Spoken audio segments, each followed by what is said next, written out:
Hello friends, today I am going to offer little bonus content, and the subject of discussion is not distorting the proportions of the letter forms, or to put it simply, don't with type.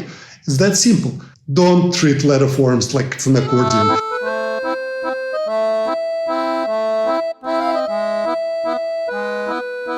It's not an accordion. It's meant to be used a certain way. So the way to use it is respect the proportions of the letter forms, the relationship of the width of the letters to the height of the letters. And I see it all over the place. I walk in the street and I see the signs, bothers the shit out of me. Think about it. There are fonts out there. They've been around for hundreds of years. Garamond, for example. Claude Garamond designed it in 16th century. What was it? 500 years ago. 500 years ago. So it was going through 500 years of people taking good care of it, refining it, making it more and more perfect, more and more legible, more and more beautiful. And now Adobe generated their own version of it, which is nice. It's very nicely designed. So please just take it and use it. Every letter has particular proportions. So that's the relationship of the width of the letter to the height of the letter, the stroke, vertical strokes, horizontal strokes, they all work in unison. It's all part of this wonderful harmony. That's just given to you. All you have to do is just take it and use it without distorting it. If you're not sure if you're distorting it or not, it's very easy to check.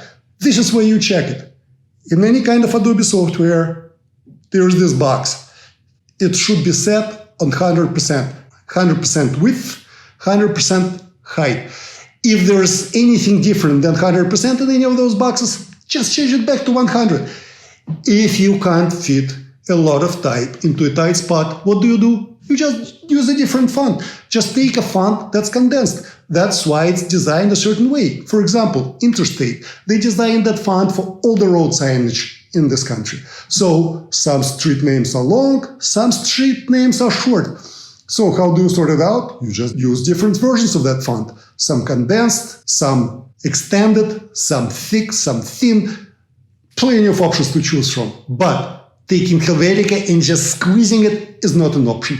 There are wonderful designers out there who distort the proportions of the letter forms, but they know what they're doing. They spent years doing that stuff. So there's plenty of examples when it was done for a reason.